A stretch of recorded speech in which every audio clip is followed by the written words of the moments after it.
Escuchas a Héctor Rosales en radio.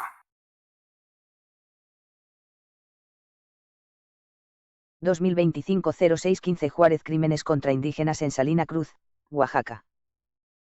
Por Héctor Rosales. 15 de junio de 2025. Benito Juárez Maza envía a la Guardia Nacional para reprimir a los juchitecos y robarse la producción de sal. Juárez incendió el pueblo de Salina Cruz. Cuando Huichigie fue incendiado por la Guardia Nacional enviada por el entonces gobernador don Benito Juárez, él se justificó con la ley en la mano que decía claro, ellos las escribían que las salinas del Istmo pertenecían a Javier Echeverría. Comenta Gubicha Guerrero, del Comité Autonomista Zapoteca, comentando los crímenes de Benito Juárez el 6 de junio de 1850 como documentó el periódico El Universal entre otros. Juárez ordenó quemar vivos a los niños y mujeres de Juchitán. Como también hizo en Bacum, Sonora, en donde los yaquis católicos se habían rendido, 120 fueron quemados vivos dentro de la parroquia de Santa Rosa de Lima en 1868. La forma de robar las tierras era precisamente destruyendo los documentos que incluso les había dado la corona española.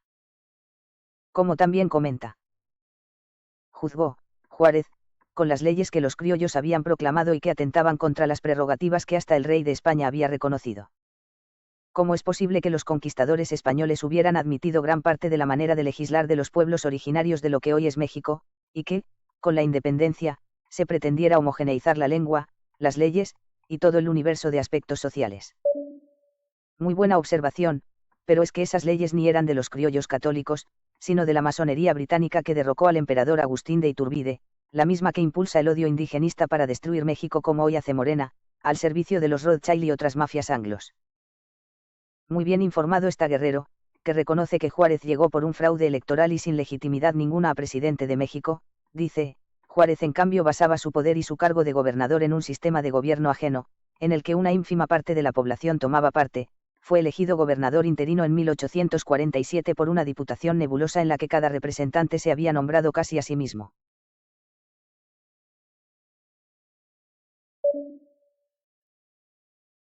Me alegró mucho leer que los sucesores de pueblos indígenas, que también son mexicanos, estén tan bien informados sobre los crímenes de Benito Juárez. Me parece grotesco por eso mismo ver a un ladrón de tierras indígenas, que dice ser mixteco, a favor del matrimonio infantil, pedofilia, Hugo Aguilar Ortiz de Morena, que el régimen narcotraficante de Morena equipara a Benito Juárez, pues sí tiene mucho en común. Es histórico que llegue alguien sin méritos por un fraude electoral a ser presidente de la Suprema Corte de Justicia de la Nación.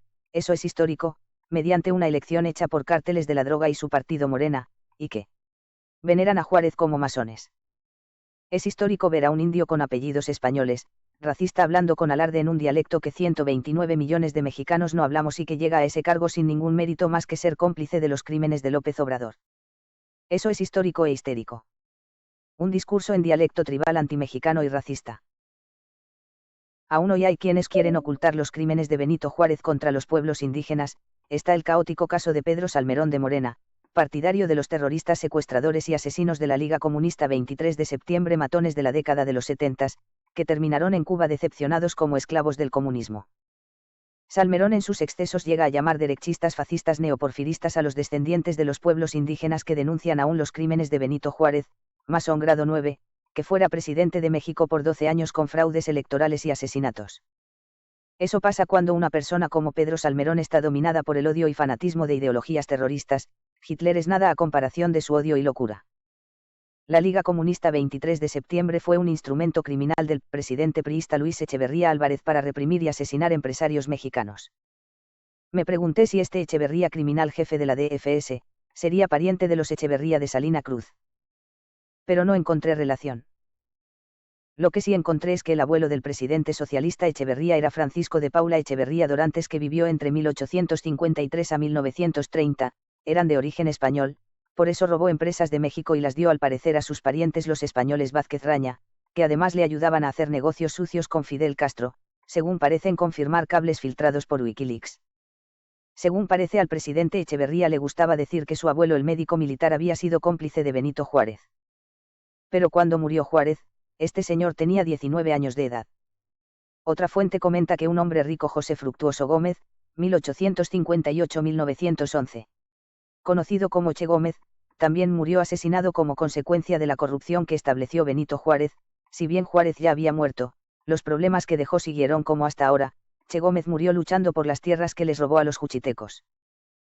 En conclusión, Juárez fue un traidor a la patria, dependiente de la masonería norteamericana, que fueron quienes intervinieron en México para atacar a los conservadores y darle el poder. No solo odió y maltrató a los indígenas, a los mexicanos en general nos hundió en la ruina. Fuentes. Héctor Rosales Oficial 2025.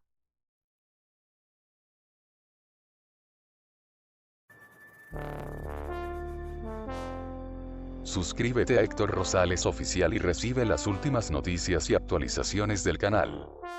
Gracias por tu atención, hasta la próxima.